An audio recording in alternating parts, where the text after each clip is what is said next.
Hello, everybody, and welcome to the PHLY Eagles podcast on a Friday high noon. Bo Wulf, Zach Berman, ready for another rousing edition of tic-Zach-Bo. Zach's got the topics lined up. We're going to work our way through them. But more importantly, we have an exciting announcement about Zach's book coming up during this episode. Zach, how you doing? Happy Friday. I'm doing great. Excited for the show. I was about to say... we got a bit of like a G.I. Joe thing going on between the two of us, color scheme-wise. Okay. A little camouflage. Yeah, I respect that. I was going to say in honor of Jonathan Gannon, happy Friday. Because that's what he would say if he walked in here. Now, why in honor of him? Or in a nod to him. That he would come in on Wednesdays, and he'd be overflowing with enthusiasm, and he would say, happy Wednesday. And some of the reporters would be like, "Arr, arr," and I would say happy, or good morning or good afternoon. I forget which one it was. But yeah, happy Friday. Well, congratulations to Jonathan Gannon for inventing the phrase happy whatever day of the day it is, or day of the week it is. Well, happy Friday. You enjoy a summer Friday? Yeah, why not? I mean, I don't necessarily like to be sweating as I walk around, I would say, but I like a summer Friday, absolutely. There's something blissful about a summer watch Friday. the U.S. Open. Okay. Yeah. This is I said this on Monday. This is like the period where you're untethered, right? There's no football. There's no Eagles going You on. are now. You sent off the final edits of the book last night, where you're done and dusted. It's out of your hands now. But just in general, for the past 12 years of my life, 13 years now, this time, these 6 weeks are when there's like a certain weight off your shoulders on Fridays. So you feel... You guys like driving out to the shore? What do we got going on? Yeah, we're going to spend some time down the shore. Okay. It's Reed's birthday tomorrow. Excited for that. Oh, baby. Yeah, June 15th. It's also Nick Sirianni's birthday. Happy early birthday to Nick Sirianni tomorrow. And Father's Day on Sunday. Only in your house would your son's birthday be upstaged by the birthday of the head coach of the football team. It's certainly not upstaged by it, but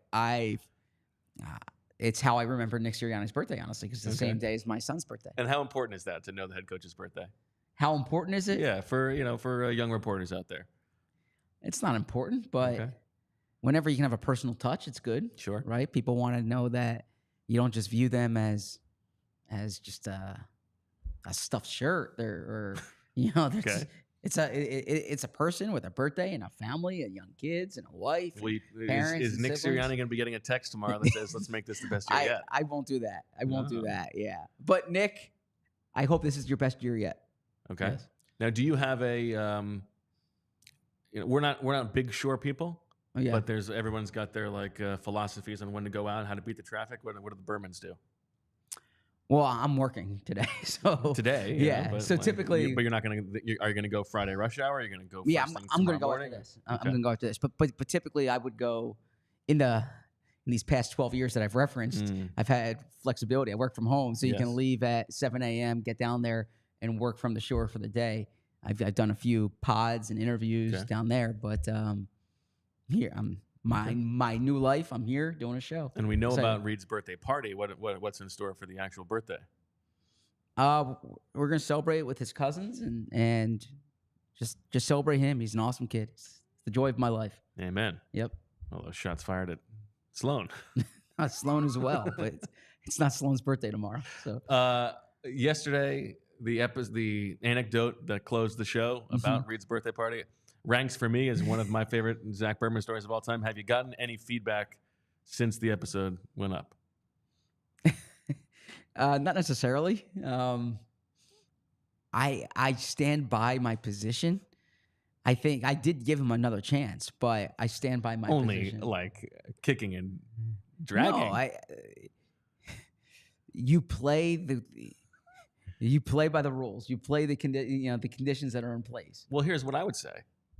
Your comparisons to the Astrodome or whatever, you are assuming you were the one running the game. You didn't explain those rules. Those baseball players know the rules of the stadium when they enter and the game begins. It was on you for not explaining the rules of the game. First off, I'm excited to get to our show, but I'm just going to defend part of the spirit of that game was that I wanted everyone to be involved. right? Sure. If you're playing like soccer or football or even baseball, sometimes there's like a kid who's just kind of like in the corner. He's not getting the ball. Sure. The other thing that I'm very sensitive to in this situation, because I saw it for like the first, 45 minutes of the party or whatever, is kids at this age, they have captains, right? And then you don't want anybody getting picked last. Well, I saw that, but there are people pick last. That's life. But then the people are trying to do trades, right? And it's like you feel bad. So this is a way where it's every man, it's every man because it was only boys at the party besides Sloan.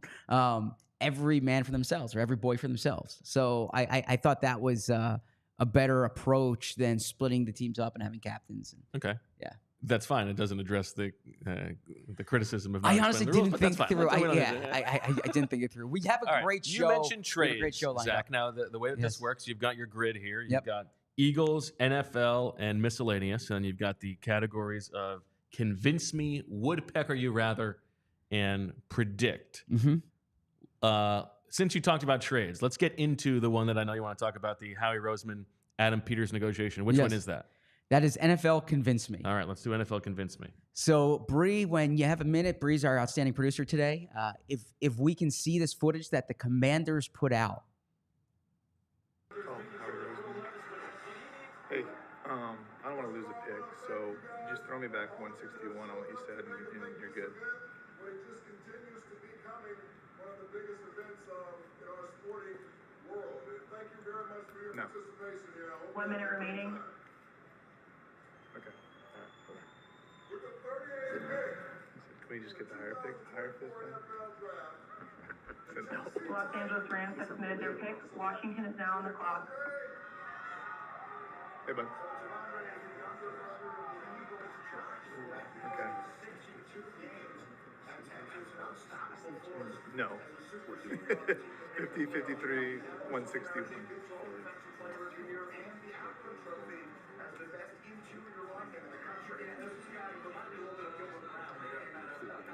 53, 161.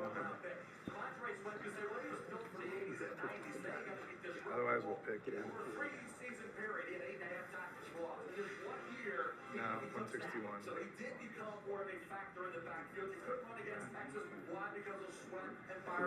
No, he tried to say it was 210. What? Yeah, I think he's gonna do it, but he's like, yeah, okay, let me talk it back. 50, 53. I said 161. Just keep saying they're gonna do it. Hey. Okay. You're a pain in the ass.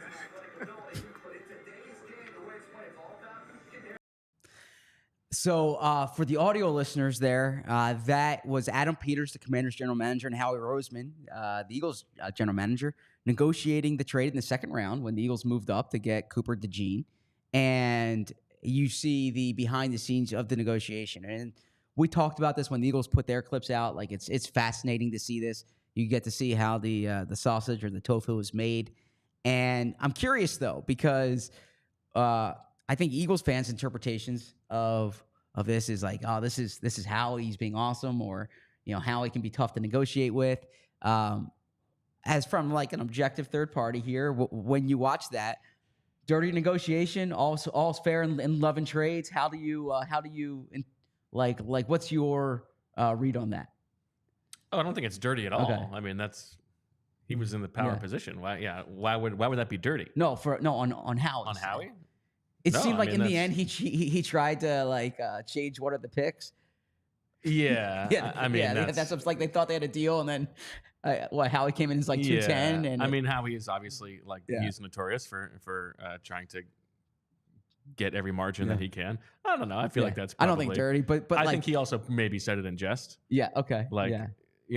Peters has a smile on his face when he says it. I think he was maybe half joking. Caring a lot about you're making this material trade for a second round, for Cooper DeJean, a guy you really want, and you're fighting over like which fifth round pick you're trading, getting back. Like that's part of what makes Howie who he is. Like he cares about every edge, right? So as you watch that, I'm curious a few things. Your views on the trade negotiation. Also Josh Harris. What did you view? Well, hold on. Before we get to the distractingly sexy owner in the room, The actual trade terms of the deal were 40, 78, and 152 for 50, 53, and 161. So the Eagles were moving up 10 spots from 50 to 40, but then parachuting back 25 spots in the third round. And then what Peters, the negotiation there is he's asking for a better 5th round pick in return. And the trade charts do make this a lopsided win for the Commanders. But like the Eagles were calling teams all over the top of the second round to try to move up. So at some point you gotta make the move. I thought it was probably good negotiation from Peters. The Eagles were desperate to get DeJean, so it sort of makes sense. Okay, go ahead and ask me about Mr. Sexy. What'd you think of the owner of the Washington Commanders, Josh Harris, who also owns the Philadelphia 76ers? What'd you think of his role sitting next to Adam Peters during that negotiation? What did I think of his role? Or like his commentary? He said something about Howie there. He's like yeah, it's like he's always trying. Yeah, exactly. Yeah. He's gonna take it. Everybody's gonna take it. He's gonna do it. What did I think? I mean, this is his first draft in the draft room. Yeah. It makes sense that he would want to know what's going on and be involved, and try to be chummy with the GM. I don't know. So your overall view of that, because one of my takeaways is, it's just got to be hard to focus. I mean, this is like the most important weekend of the franchise over the course of the year, and you got this like sexy guy just making everybody lose their attention. You're fixating on that. No. So there's there's a minute left, right? Yeah. There's a minute left. Like it's like, we'll pick, dude. We'll pick. Yeah, this is happening like in real time. In the first round of the draft, sometimes these trades like worked out ahead of time, right? If our guy's here, what would it take to move up, right? And in the second round, to a certain extent, that's the case. But clearly, like this is a trade that was consummated with a minute left on the clock. So the convince me part of this is like your overall view of Howie as a negotiator, of Adam Peters as a negotiator, of what you can learn from NFL trade negotiations from this video. Well, I don't know that you can learn too much about Adam Peters.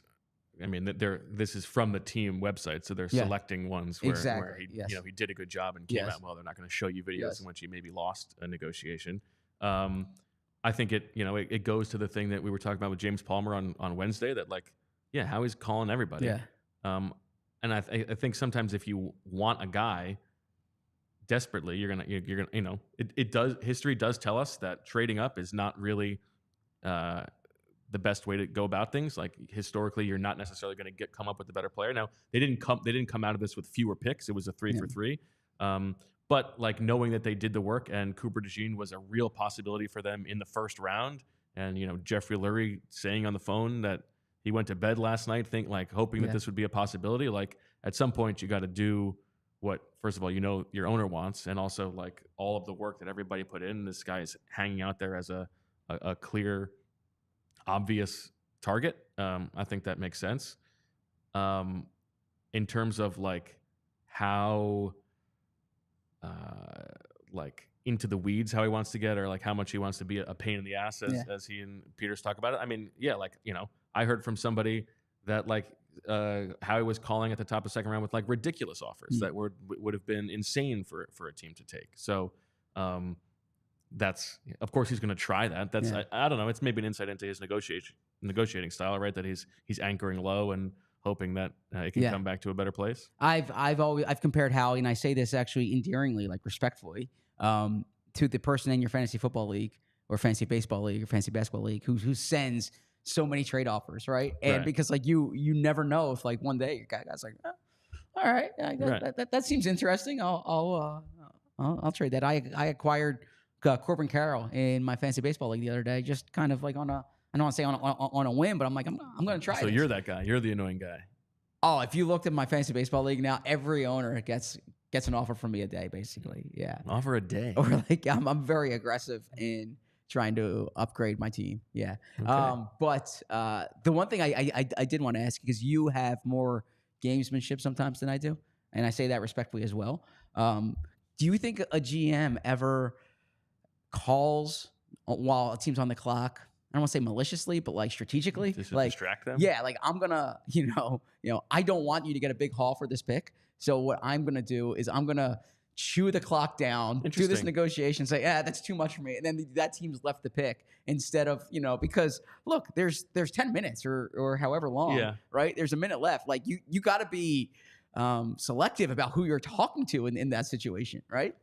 Yeah, I think the problem is it's a repeated game, Yeah. right? And so if you're doing stuff like that is obviously not on the level, like it's gonna come back to bite you. Yeah. It's gonna get around, right? Fair enough.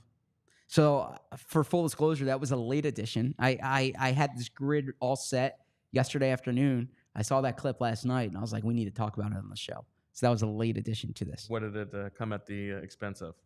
I moved a few things around, but you are not going to be talking about holdouts on this. There was going to be a would you rather on a holdout. Would you rather a holdout by by design for a contract, or a holdout for or I should just say apathy. Like Aaron Rodgers is holding out because he's like, or I'm sorry, not holding out. I'm missing OTAs or I would rather missing not camp. have Aaron Rodgers Yeah. on my team. What's that? I would rather No, but not have Aaron Rodgers on my team. like there's sometimes veterans are like, yeah, just give me the fine. I'm fine. And there are times when it's like strategic as far as like, would you rather an unhappy player or like an apathetic player? Well, I don't think apathetic is a fair like if Lane Johnson doesn't go to minicamp. No, yeah. a mandatory thing. Not I mean, so what? Okay, yeah. So that one. You'd rather that. So you'd rather Aaron Rodgers right now than Haason Reddick? Well, no, not Aaron Rodgers. I'd rather if Lane Johnson's like I want to be with my family. Okay. That's better than Aaron Rodgers needing to go to some RFK rally or whatever it is. Okay. Let's get one or two more in before the ad read. All right, let's do Eagles. Mm-hmm. Let's do Eagles predict the future. Eagles predict the future. This is an interesting one. Do you think Jalen Hurts changes anything he says regarding Nick Sirianni when he meets with the reporters during the training camp at the start of training camp? Do you think his approach is I need to be more clear with this, or do you think his approach is, man, you guys are a rat poison. You're always trying to start some kind of crap here. Like, which approach do you think he takes? Yeah, I don't think I've seen anything from Jalen Hurts in the 4 years he's been with a team to make me think that he's gonna like reverse course and all of a sudden be like, you know what, guys, I'm sorry. I really do like Nick Sirianni. I think he's great for the the morale of the team. That's my guy. I should have said something back, in the spring. I'm sorry about that. Let's just move on. So you think nothing changes? You think this is going to be Jalen's? This is going to be how Jalen answers these questions. He's going to be. I think that there might be. He might give a little bit more if someone's asking him a Sirianni thing. Yeah. I would imagine that he's probably being asked to do that on the PR front, but I don't think that he's going to. I think it's much more likely to be like what you said, where it's going to be more like you guys make something out of everything. Like this is it's all rat poison. I'm not dealing with that. Yeah. So the interesting thing to me, this has been obviously a topic. I mean, I'm not gonna say we're not included. We discussed this. Anthony's show discussed this. But if you put on talk radio, if you read the columns in the newspapers, like this has come up it's quite a bit. knowable. And Jeff McClain, my former colleague at the Inquirer, does an outstanding job. He has a podcast out now, kind of with some of his thoughts and reports from minicamp. And one thing he said is that there were people inside the building who were really annoyed by that answer by Hurts. And what's interesting there is sometimes the tact from the team is being annoyed at the media. Like, you guys are making too big a deal about this. When they're annoyed at the player, that stands out because it shows that it's unnecessary, right? That it's it's the last day before things are closed. It's a layup question, and there's so many ways that you can answer that without it becoming a news cycle. He also could have just done it in the Jalen way. Wasn't the question what does it say about Nick?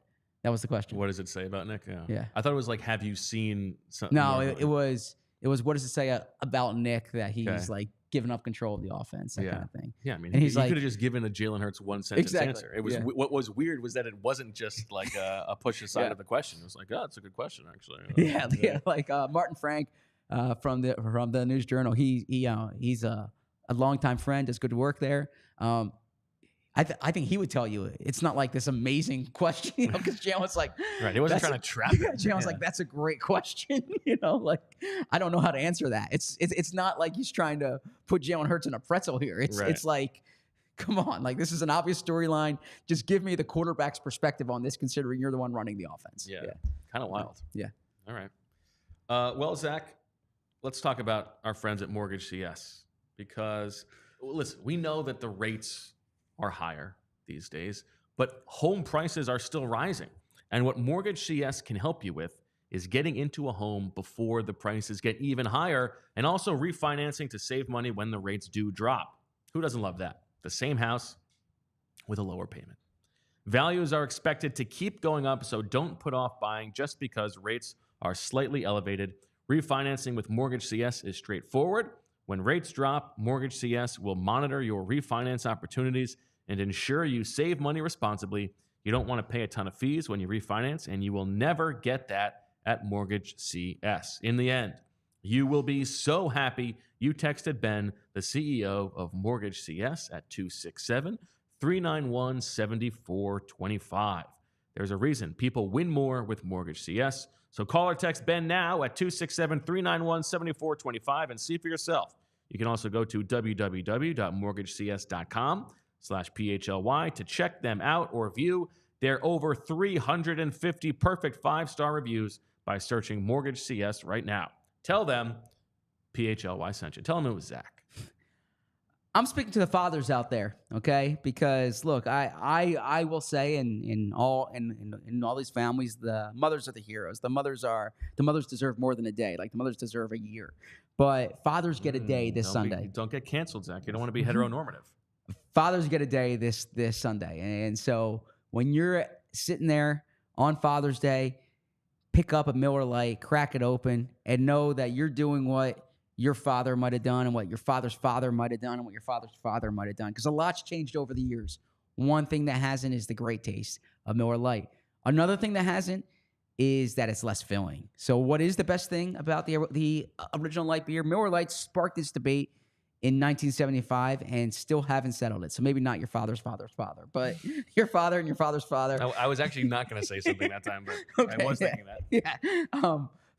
Since 1975, fathers have enjoyed the great taste of a cold Miller Lite. Miller Lite keeps it simple, undebatable quality, great taste, only 96 calories. It's the beer that strips away everything you don't need and holds on to what matters most. A light beer that tastes like beer, less filling, and only 96 calories. The original light beer. You don't have to choose what's best. Miller Lite has great taste and is less filling. Tastes like Miller time. To get Miller Lite delivered right to your door, visit MillerLite.com/PHLY Birds, or you can find it pretty much anywhere that sells beer. Celebrate responsibly. Miller Brewing Company, Milwaukee, Wisconsin, 96 calories per 12 ounces, fewer calories and carbs than premium regular beer.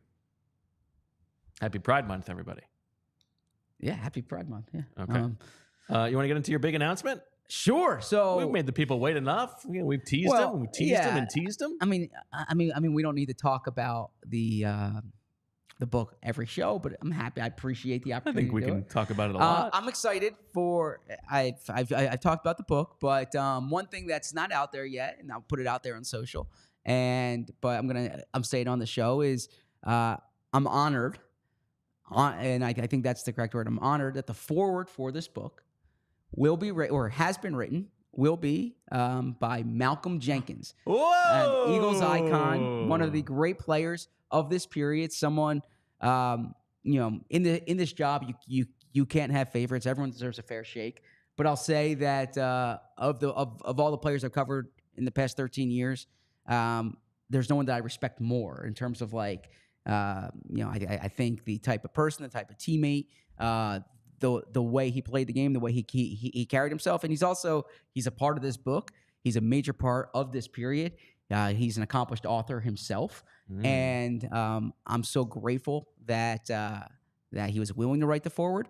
And I've read it. It's awesome. I'm excited for everyone to read it, and it means a lot to me that Malcolm's writing the foreword for this book. Just like when I wrote the book 6 years ago, Merrill Reese wrote the foreword. I was honored with that as well. But I'm pumped for this, and that's great. If the Amazon page is not updated yet in terms of the new cover, or the updated cover, but soon enough you'll see by Zach Berman, and then underneath it'll say forward by Malcolm Jenkins. So I'm excited for that, and I'm honored that Malcolm did it, and I'm happy I can share it. I appreciate you letting me share it on the show. So what will you do? Is there any repurposing of the forward that I wrote? The backup one, just in case? Oh no, I didn't ask you to write the forward. I'm trying to sell books. I'm not trying to drive myself to therapy, right? So can I ask? Can we get some like inside baseball here? Like how did this come about? Were you nervous to ask? What was the process? I mean, I asked, and I appreciated his willingness to do it. I could say, like people say this sometimes, and it's not true, but I could say this: he was my top choice. Like he was. I read his book in the fall, and I thought like how cool would it be if Malcolm wrote the forward, and because he's a big part of the book too. Like, there's a chapter on him. Like I interviewed him for the book, but also he's a big part of the 2017 season, which is a period of this. He's a part of like the Chip Kelly era, the Doug Peterson era, which is documented in this book. So yeah, I mean, I can probably I'll wait. We can do this like drips and drabs. Like I'll get more into that as the book approaches. But I asked, and he was willing to do it, and he didn't he exceeded what I could have wanted. Listen, I'll give you a little insight. I got to read it. It is very good. Yeah, so I'm pumped, and Malcolm wrote the. Now Dan, I appreciate you pre-ordering it. Thank you so much. Is there? You said it was your top choice. Mm-hmm. Was part of the reason for that?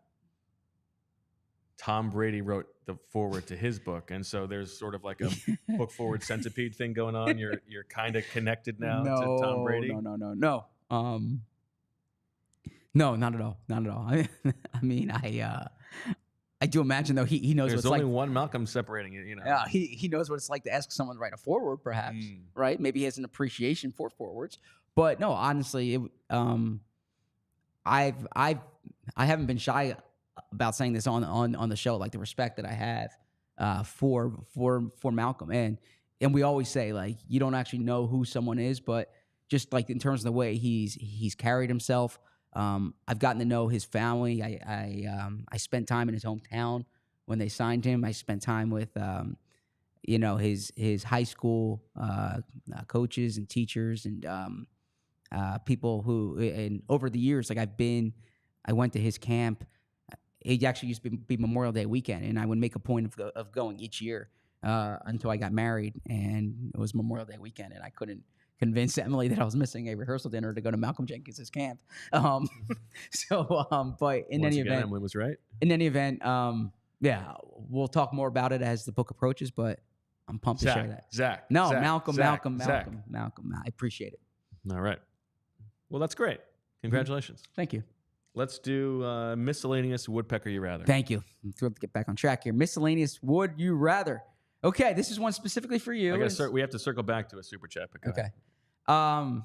So this happens for the past 6 years of your life. I'm curious. Do you prefer, so would you rather, your birthday or Father's Day? Which one's more significant to you? Interesting. It's tough. Now it's a tough one for Rachel because for me they come so close together. Exactly. So yeah. she's on the hook. It's the same week. Yeah. Yeah, it's tough. June 11th, and then the second Sunday of June every year, third Sunday of June every year. Yeah. Correct. Yeah. What do I like better?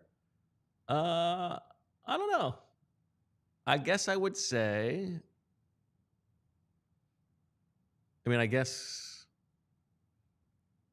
I don't know. I like them both. I would say Father's Day, like as we talked about the other day, like it's just a nice day to just hang out and relax and be with everybody. Maybe get a little extra sleep. Whereas the birthday is a little bit more heavy, I guess. Okay. I think maybe Father's Day. Okay. I don't know. Okay. There are some reasons that the birthday is tied up into some other things. I think that would go. Okay. I don't know. But I like the birthday too. I like to celebrate the birthday. Plus, the kids probably get more excited about the birthday. Okay. I don't know. What about you? Okay. I know they're not at the same time. Yeah, I'm not a big birthday guy. Like, I was born. That's but I'm very proud of being a father, and so and Father's Day is a heavy day for me as well, and so it's like it's a significant. Yeah, I care more about Father's Day than my birthday. Okay. I mean Father's Day's particularly meaningful to me. Like you see my children, and you take a lot of pride in that, right? I always look forward to spending time with my grandfather on Father's Day. Like my birthday, yeah, it's not. I mean, I've spent birthdays at the owners' meetings, at spring training. Like birthday is just a day in March for me. What about President's Day? Well, if it's the day after the Super Bowl, it'd be even more significant. Right now, it's like the Monday before or like 2 Mondays before the combine. It's not that big a deal. But now, if it's the day after the Super Bowl, it can appropriately be celebrated. Okay. I'm sorry I didn't give you a better answer there. No, that's fine. Yeah, I was trying to be topical. Yeah, I don't feel strongly about it, but yeah. Okay. Let's go. Eagles. Would you rather? Eagles. Would you rather? Okay. Would you rather Haason Reddick in 2022, age 28? He had 2 double-digit sack seasons, but going on to his third team, neither team that he was on re-signed him, right? Or Bryce Huff in 2024, age 26, coming off a double-digit sack season. He had 1 double-digit sack season. Has not been a full-time starter, so isn't as accomplished in the NFL. Maybe more of an ascending situation, but I won't take the words out of your mouth. Which would you rather? Which profile do you like better? Haason in 2022 or Bryce Huff in 2024? Well, it's hard knowing how it turned out. Sure, but think back to what you thought when they signed Haason Reddick. I think the profile of Reddick is better at that time because the reasons that you're like, why are these guys available, right? Reddick was someone who had been playing out of position, and only when he was allowed to be a pass rusher did he then bloom, and he really did bloom. Whereas Bryce Huff was in the same place for his entire rookie contract, a place that was incentivized to let him play if he had earned that playing time, and still he could not get on the field as much as someone like Reddick, right? Now, Huff is a little bit younger, which is nice, but I think you're also talking about a guy with a first-round pedigree, with an undrafted guy. I like Bryce Huff. I think the bet the Eagles are making is fine. Usually, if a guy is that efficient at that level of snaps, the efficiency is not going to drop a ton when he plays more snaps. But I think the Reddick profile was much better. Yeah. And like the reason that he was available for as little as he was probably because he was undersized, right?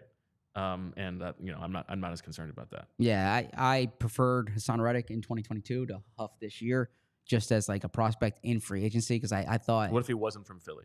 Well, that would have affected. But I thought he had rare traits, and part of it, like I think back to that Eagles-Panthers game in 2021 down there. Reddick was he was like electric coming around the edge, and I still need to see more of Huff, but Huff is younger, and like so there could theoretically be a 4-year window here where Huff's kind of like in his prime, if you will. I'm not saying Reddick's not in his prime, but Reddick's going now into his age 30 season, right?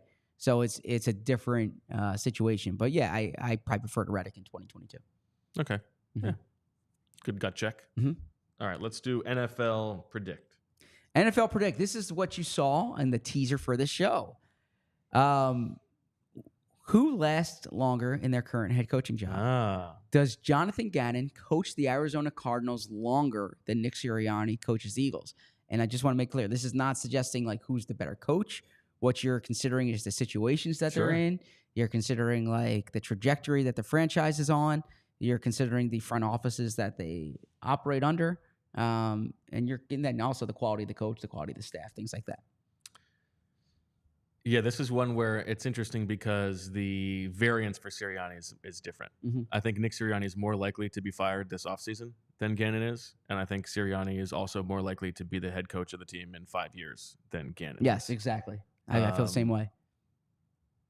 Like, Jonathan Gannon's going to be the coach there for 2 more years, and then that's going to be it. Like, that's probably what's going to happen. I think it's just a rotating Cardinals thing right there. Yeah. Yeah, now he's not going to get fired this year because the owner is too cheap, and he's not going to want to pay all that dead money. But like he did with Steve Wilkes, so he could bring in Cliff Kingsbury. right, Yeah, he's not going to do that again. I think I would still say Nick. I do think that Nick is more likely to be not the head coach next season than Gannon is. But I would still take Nick. I will bet on him keeping his job. Okay. But I think that's a good one. Yeah, I could be convinced the other way. I think the way you framed it is the better way of putting it. Like, I think Sirianni has the better chance of lasting 5 years. Gannon has the better chance of lasting 2 years. Right. Right. So it's like you're basically betting, is Sirianni going to last this year? Like, if Sirianni lasts this year, then there's probably a better likelihood that he outlasts Gannon. If he lasts this year, it means that they've made like a meaningful run. Presumably, he signs a contract extension. If he lasts this year, right? And so Gannon would be going into year 3 at that. Now, perhaps the Cardinals do great. You know, our colleagues in Arizona at the PHN Next show, I watch them. They're like fired up. You're a big Kyler Murray guy. I am a Kyler, and I'm a Jonathan Gannon guy too. Yeah. And especially more than any of them, I'm a Marvin Harrison Jr. guy. I think we're gonna do a fantasy show this summer. That's on my list of topics, and the fantasy show is gonna be more like Eagles. I'm not telling you who to pick in like the 4th round from the Cardinals, but I am gonna say take Marvin Harrison Jr. I would feel comfortable with that. I would feel comfortable about that. At any point? Make sure Marvin Harrison Jr. is on your team. That's terrible advice. Well, don't take him over Justin Jefferson. Okay, well, that's what you just said. Make sure he's on your team. In order to make sure, you got to take him in round 1. If you're sitting there debating, so in my fantasy basketball league a few years ago, I remember I was drafting at the end of the 2nd round. It was Carl Anthony. I was drafting at the end of the 2nd round because I was good. I just want to make that clear. Carl Anthony Towns was on the board, and Al Jefferson was on. And Al Jefferson was like this, 8 years ago. Oh yeah. It was Carl Anthony Towns. 15 years ago. It was his rookie season. So it might be like 9 years. That might have been the final year of my rookie sophomore. Okay, so Al Jefferson, great league. Al Jefferson was just like always 2010, right? You just count on him being like a 2010 guy basically, and. It might be like 18-8. Like, I'm not saying it was 20. Is it Al Jefferson or Jefferson? Al Jefferson, right? And I took Al Jefferson just because, like, he was the steady one. And once I made that pick, it was like when John Ross retired. Like, I regretted it right away. And to this day, I regret passing up on. I still think about it. Was this a keeper league? Yeah, and Gonzo. What were you doing? And Gonzo gets texts from me sometimes. I'm like, I can't believe I passed up on Carl Anthony Towns. And he's like, this year? I'm like, dude, no, nobody remembers that. Yeah, 2014 or whatever it was, or 16. Yeah. So that's very funny. All right, let's talk about our friends at Rite Aid, Zach, because if you are still lamenting passing on Carl Anthony Towns, I don't know, maybe you're going to start crying a lot. And if it's not that, it could be allergies instead. I actually think that's the wrong read. So instead, I'm going to talk about Rite Aid pharmacy services, which have nothing to do with allergy. With a My Pharmacy account at Rite Aid, you can refill your subscriptions, schedule a vaccine, get personalized care recommendations, sign up for prescription notifications.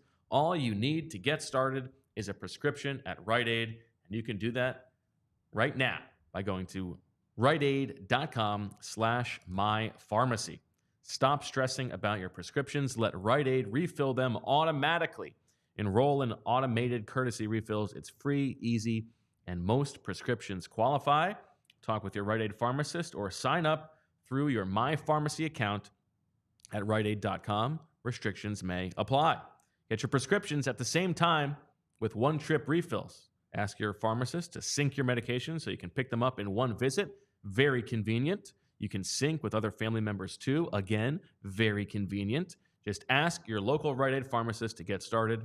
Manage your prescriptions with the Rite Aid mobile app as well. Transfer or refill your prescriptions, set up medication reminders, enroll in prescription notifications, download from the Apple App Store or Google Play. Transfer your prescriptions to Rite Aid today. Just go to riteaid.com/transfer. Rite Aid, caring pharmacists, ready to answer your questions and help you stay healthy. Get your prescriptions along with anything at Rite Aid you may need, including over-the-counter medications, household products, cosmetics, and more. Just ask your pharmacy team for details. Restrictions apply. I'm a big draft guy in all sports. I love drafts. And I know an insane amount on the NHL draft right now. And that's not because like I follow hockey prospects as much as I read Charlie O'Connor. And I read Charlie O'Connor on PHLY Diehard. And the same thing in the NBA draft. I know a lot about Devin Carter because I read Kyle Neubeck on NBA Diehard, or on PHLY Diehard. People are always asking what's the best way to support our show, and the answer is to become a PHLY Diehard. But the best part is there's a lot in it for you. When you become a diehard, you immediately get to choose a free shirt or hat of your choice from the PHLY locker, and you get another one every single year at renewal. You also instantly get access to the PHLY Discord lounge to chat with other Philly sports fans away from all the BS on Twitter. We also have events that you can see on our events calendar, including the PHLY First Annual Liberty Open on July 13th at Valley Brook Country Club in Blackwood, New Jersey. After that, you unlock 20% off all merchant events for the entirety of your time as a member. And those are just some of the perks of being a PHLY diehard. Head over to allphly.com now and join the best sports fans in the city. Miscellaneous predict the future. Miscellaneous predict the future. Let me pull up my notes here. Okay. Does Greg Berhalter, the head coach of the U.S. soccer team, does Greg Berhalter last until the World Cup? Man, I hope not. Okay, because they had a bad loss the other day. Then they had a draw against Brazil. I know this is he got renewed last year. This is I've read a lot of pieces on this. I was a little surprised when they kept him for another cycle. Yeah. You know more about U.S. soccer than I do. What's your read on the Greg Berhalter situation? It's really dispiriting. Like the opportunity to have the World Cup at home with this like golden generation of players, the best generation they've had, and you're running it back with this like it's just a mediocre coach when like a 2 World Cup cycle is like known as bad practice to begin with. To do it with this guy who is like, he's not some schematic wizard. He's not making these guys better. He's obviously not like the world's best locker room guy. Like he's already at odds with one of the more important players on the team. I think it is crazy and so stubborn of them to have gone back to the well with him. And it is like, U.S. soccer has been for a long time like one of my favorite teams. And they played 2 big games this week, and I didn't really care. Really? Because like I kind of want them to lose. And I can't watch them and root for them to lose. But yeah, I think they would be better off if they got a new head coach. And I hope that they do. It befuddles me in that, and again, I'm a casual, like you'd say, but I do read a lot about it.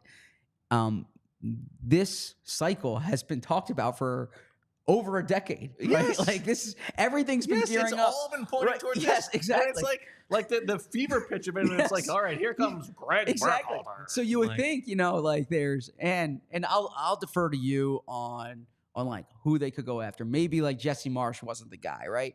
Maybe you go after someone from Europe, right? But like this is the chance for you like to empty the cut, like spend whatever it takes, like go all in, push your. There's never going to be a World Cup. Yeah. Well, I shouldn't say never. Now there's not a World Cup more important during this generation than this one. Yeah, it's insane. Yeah. Now there's the like really fanciful idea of like maybe this will be Pep's last year. Yeah, I was going to bring that up. City, and then I actually didn't say it because like, I couldn't pronounce his last name. That's okay. Okay. Which that's probably not going to happen. Although he does have some ties to America, but I mean, it is impossible to believe that he is the best choice. Like he is the best option, and it for the reasons you are saying, it is wild that they would not search for a better option. Yeah. It sucks. Now, if you said to me, it sucks. If you said to me who they should hire, I think he probably will be the head coach. Yeah. Like, okay, if I have to predict, I would predict that he would be. Yeah. So if you said Zach, who would you hire? You know who I would say. Elon Musk? I would go that way and hire Jim Curtin. Like I would just I mean, chief morale officer right there. Everyone in America is gonna feel good about Jim Curtin. He's such a likable guy. I see Jim Curtin all the time. Like I'm not I don't have the expertise to say whether he's like a tactical genius, but I do. I watch his press conferences. Like I watch his interviews. He is just such a likable person, and that seems to be what union players say as well. I watch our PHLY union show. Okay. Yeah. He also said that he wants. He said he would give up his job to be the assistant on. Remember that? I don't remember. Oh that. yeah. He takes a lot of pride in U.S. soccer. Okay. Yeah, I think it's just a bummer. Mm-hmm. Okay. Let's close out the Eagles, Zach. Eagles convince me. Convince me. We talked yesterday about Merrill Reese, a deserved honor to go into the Pro Football Hall of Fame. About that. Yeah. But convince me, and I don't know if you're the right person for this, but you do know these guys very well. I admittedly don't listen to the games on the radio. Like I'm there. I'm tuned into the field, but I know I mentioned the anecdote about my father-in-law that he goes to the games and he has Merrill's broadcast on when he does it. You've sat there with him and Mike Quick. Convince me on Merrill and Mike Quick. What makes those two special? Convince you about what? No. Like this is a way of talking about Merrill and Mike. Yeah, it's a way of talking about Merrill and Mike. Like what makes them like there's certain, I know, for instance, Mets fans, and I actually see it anecdotally or hear it anecdotally when I watch it on MLB.TV. Like that broadcast has a special spot in Mets fans' hearts. Mm-hmm. Cohen and Hernandez, like that. There's Mets fans take a lot of pride in that. Eagles fans, Merrill and Mike have a special spot in their hearts. So this is a way of talking about them. Convince me what makes them special. Why are they different than just your run-of-the-mill radio? I think a couple of things come to mind. I think from Merrill's perspective, the absolute earnestness with which he loves the team, he conveys it so well, and it is so pure. And as you said yesterday, he says, there's no other job he would rather have. This is it. And it sure seems like that is true. And so the excitement level, and you see it in those videos that they'll put out when he's calling the game, he loves it. And he loves the team. He loves the action. He loves the energy. And I think that he does a wonderful job of conveying that in the broadcast. The partnership with Mike, I mean, it's like, any marriage, right? Where they've been together long enough that they know when to pick each other up and they set each other up very well. I think it's nice that now radio football is tough because there's so much to describe. Sure.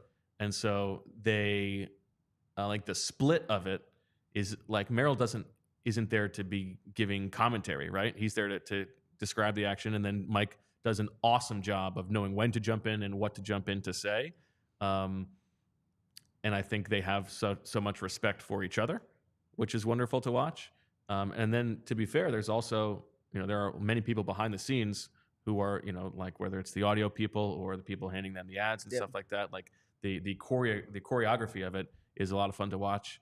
I mean, I think they're. I mean, I haven't listened to every other radio team, but it's hard to imagine to me that there would be a better one. It's a good explanation for what makes them special. I like that. You convinced me.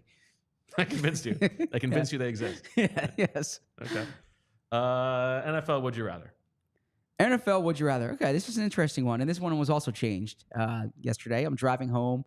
I was out with my son yesterday, and I see the news. Trevor Lawrence gets a major deal, $45 million or $55 million a year, right?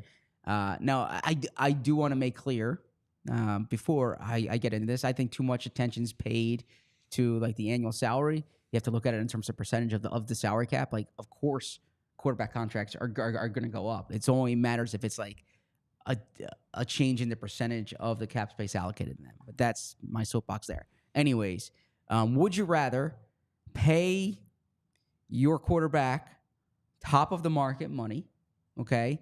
And I'm not talking about Mahomes and maybe not even Trevor Lawrence, but every team kind of faces this. is he your guy? Is he not? Like, are you going to commit this? Because if you're a second contract quarterback, this is kind of what you get basically. Or is there a team that kind of goes the pick and picks routes? In other words, like, this guy's really good. We might be in contention with him. We're not going to win the Super Bowl with him. So let's trade him for multiple picks, and let's just keep kind of rotating here, and we can have all this money and all these resources to spend elsewhere, and we'll see if we can do what San Francisco did with Purdy or what the Eagles did with Foles. There are a few other, like, if you can get that strategic advantage of you hit on a guy, but you have the rest of the roster so good that it kind of buttresses the quarterback. I think it's so context dependent. Mm-hmm. I mean, I think there is like a binary: is the guy good enough or not? Yeah. Like, if you're Dallas, what do you do? You pay Dak Prescott. Okay. He's good enough. Mm-hmm. If you're the Giants, you don't pay Daniel Jones. Like, that was dumb. And if you're going to pay him, you pay him. They should have paid him the year before. Mm-hmm. If you're the Packers, you pay Jordan Love. Absolutely. Okay. And I think there are also some other, like, How about the Dolphins? If you're the 49ers, yeah, and your team is built in a certain way, and like it's so quarterback friendly, then maybe you're more willing to do that. But also, like, the mystery of, okay, like, we don't want to pay Tua, mm-hmm. but then what? Mm-hmm. Like, the then what is daunting, right? Sure. And I don't think you could go in, like, if you have Tyreek Hill, who's got 1 year in his prime left, you can't just be like, okay, we're going to roll the dice on a third and fourth round quarterback and see which one's better. That doesn't make a lot of sense. So right? if you're the Dolphins, you're just paying Tua, and you say this is what the market value is. Like, I don't understand. Now, Tua is tough because there's the concussion stuff, and like, do you want to commit long term? Like, I paid Tua $55 million for a year, mm-hmm. but I don't know that I would want to commit long term. Do you think? Yeah, I mean, I think he probably is good enough. Do you think there are going to be teams, and I guess this is a third option here, do you think there will be teams that just do what Washington did with Cousins and just, we'll just give you the tag for 2 years, and then, Yeah, that makes sense to me. Yeah. Like that, and that's what the Giants should have done with Exactly, Daniel Jones, yeah. right? They should have maybe signed Saquon and tagged Yep, Daniel exactly. Jones. Yeah, that makes much more sense to me, Mm-hmm. because then you can tag and you can still look for the quarterback, right? exactly. You can go about doing it that way. I don't think you just let a guy go. Like what Minnesota just did with Kirk Cousins is, I think they got to a point where they're like, this is now they didn't go pick and picks route because they didn't trade Kirk Cousins, but they got to a point where it's like, we're not going to pay you this. Like, we've seen what we can do with you. Mm-hmm. We like you, but we like you up to this dollar figure. What about you? What's your perspective here? Yeah, I mean, this isn't a bold take. I sound like Howie Roseman in 2016. The quarterback's the most important position. Like, Trevor Lawrence, the Jaguars tried everything they could to get a guy like Trevor Lawrence. You get a guy like Trevor Lawrence, right. you pay Trevor Lawrence, like, and you don't worry about how much it costs because it costs what it costs. Like, if you have a quarterback like that, this is the market rate. And as we've seen with the Eagles with Jalen Hurts, the reason the Eagles are fast to it is because the price is only going up. That said, I think if you're unconvinced on the quarterback, don't do it. Like, then go pick and picks. Like, if there's doubt that exists, then I would move on. If there's any doubt, don't you have some doubt about Jalen Hurts? If there's reasonable doubt that exists, yeah. Okay. And by the way, this I mean, like, this could be a whole separate show, but there might come a point when the Eagles would have to redo Jalen's deal, and they would have that conversation, right? Like, is this, but like we always say, is what's the alternative?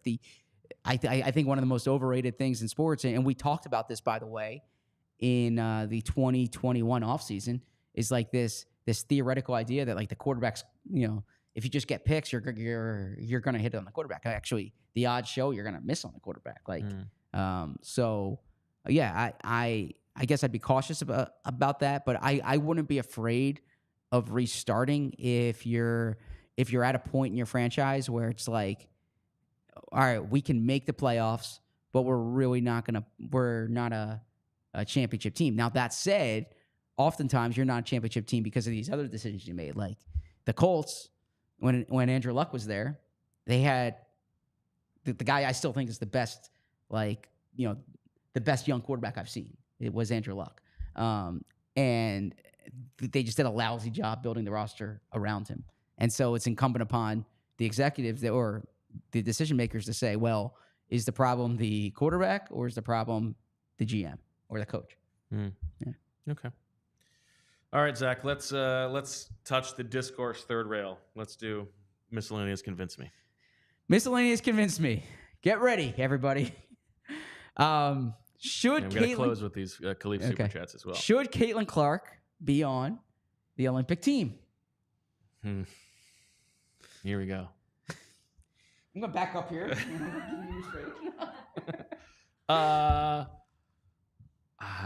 Listen, I mean, absolutely nobody needs to hear what I think about Caitlin Clark.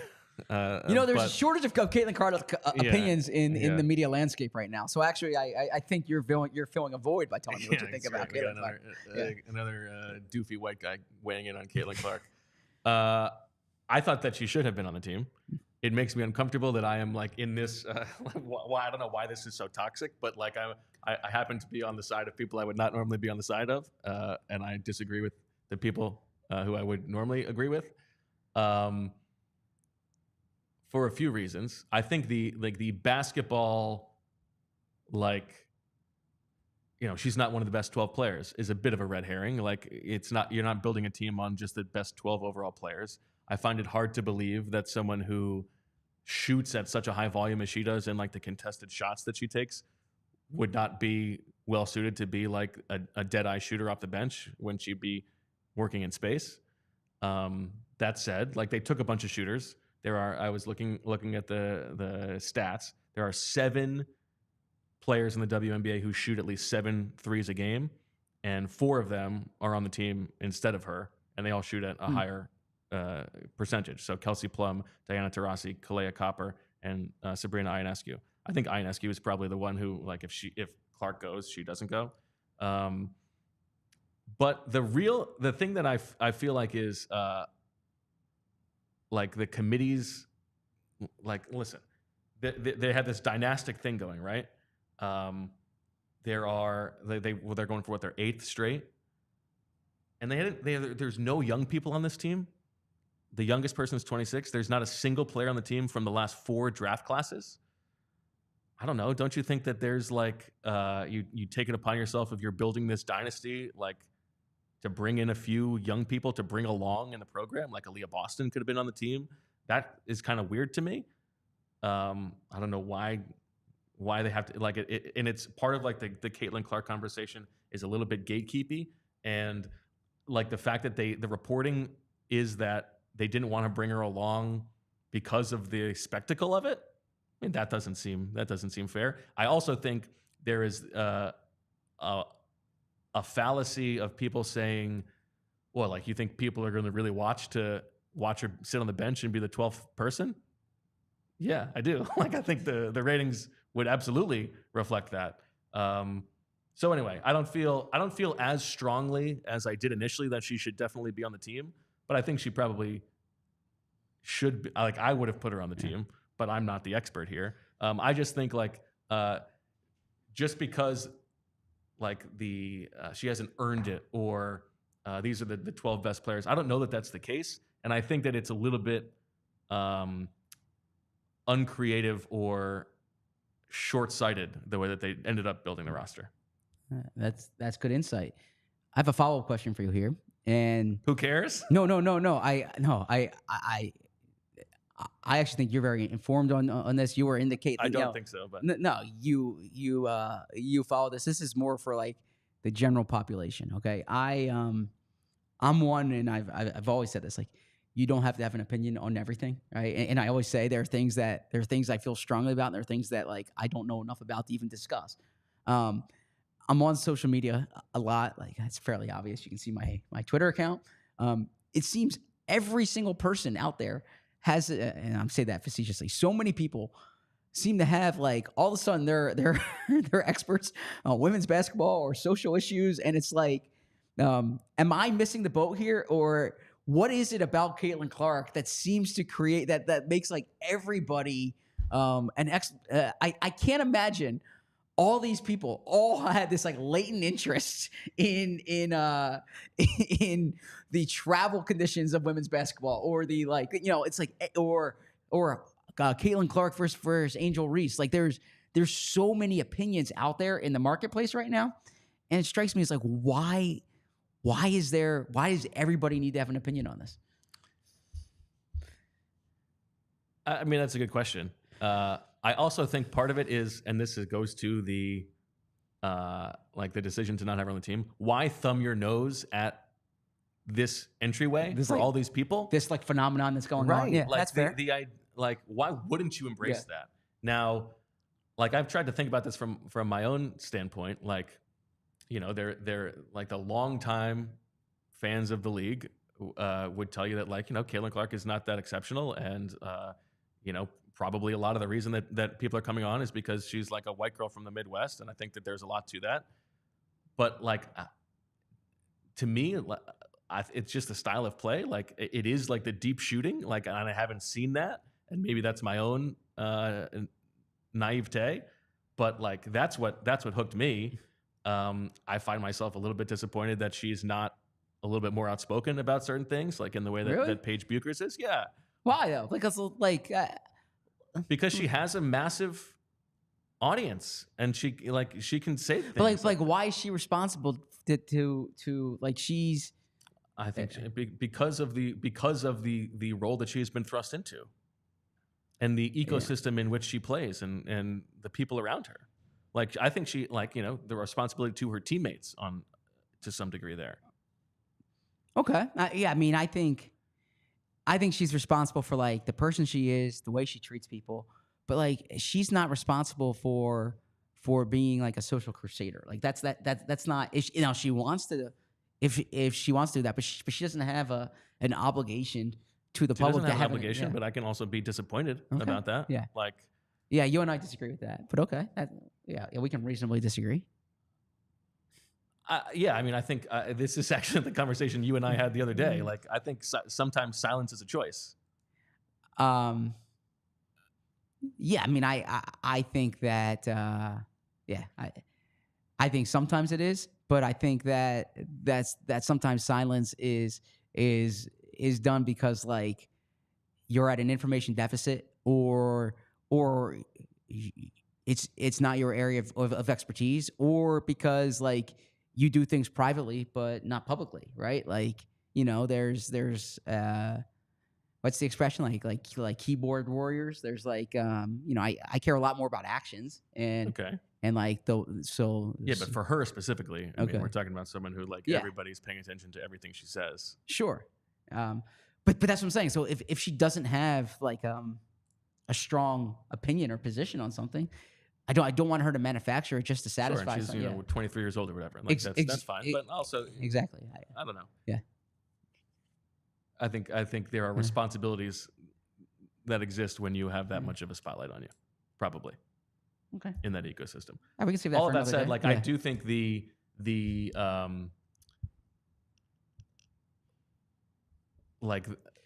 it's not going away. Like Caitlin Clark is going to be here. She's going to be on the Olympic team in 4 years. Like, I think pretending as if this is not the beginning of like a long relevance is probably silly. Yeah. Obviously, she's not the best player in the WNBA, but like, I do lean towards she should have been on the team. Yeah. Yeah, that was a good discussion. Okay. I'm glad someone's talking about it. Yeah, finally. All right, let's talk about our super chats from Khalif. Zach, assuming your dream of working until you die comes true, how would you rank the top 4 NFL stadiums in which you would want to die? And he notes that you're dying of natural causes at an age of your choosing. Somehow all stadiums have remained the same. Does not include stadiums under construction. Well, Khalif, I just want to clarify the semantics here. Okay, and I want to say, Khalif, I so appreciate you watching every day and what you've been as a part of this community. But I know I don't dream of working until I die. Like, it's not like my dream. What I'm saying is that I enjoy my job so much that I can't envision just like sitting around doing nothing when this is like my vocation's my vacation, right? Like that I enjoy doing this. So that's kind of what I meant. Like there's some people who just want to get to retirement age and enjoy retirement, and I respect that. And I know a lot of people like that. I can't imagine, like, I don't golf. I don't have many hobbies. Like, I enjoy doing this, okay? But to answer the question, what 4 stadiums? Well, 1, Philly, because it means I was with my family. Okay, like, I wouldn't want to be in like in an Appleton, Wisconsin hotel for my last night. But I don't say that. But what 4 stadiums? So then you're gonna go New York too. What's that? So then you're going to go New York and Washington too? New York and Washington because New York and Washington because of our drives. And then Baltimore. So there you go. There you go. But no, if I answered it in a different way, I would go with places that have amazing restaurants because I know my last meal was a great one, right? So let's go Las Vegas, Los Angeles, Seattle. Okay. Yeah. Interesting. I thought maybe you were going to go for, you keep telling us about the 9th wonder of the world that is SoFi Stadium. I said Los Angeles. Oh, you did say Los Angeles. Yeah. Oh, okay. Yeah. I'm sorry. But maybe I had that sugarfish sushi and it's awesome. And then, But one of those fish was venomous. There used to be a place in Scottsdale called Cowboy Chow. It's since closed. I talked about it. Cowboy Chow was blissful. It was like a destination for me. Was it like a chopped salad that you loved there? The Stetson chopped. The Stetson chop. And I learned about it from Jeff Passan, actually. And but their menu was eclectic. It was good drinks and good desserts, and it was awesome. But there's still great places in Scottsdale and Phoenix when I go. Plus, you got that Waymo. Yeah, exactly. I don't know. Maybe that's what killed me, right? Yeah. All right. Good stuff, Zach. Another rousing edition of tic-Zach-Bo. We are back next week and every week after that. Happy Father's Day to all the fathers out there. Happy Father's Day. Happy birthday to all the fathers out there. Yes. As Ralph Kiner once said, I believe. And we'll talk to you on Monday. So for all of us here at PHLY, thanks to Bree for making things happen on the 1s and 2s. We'll talk to you on Monday. Enjoy the weekend. And as always, we love you. We all silly like the mayor.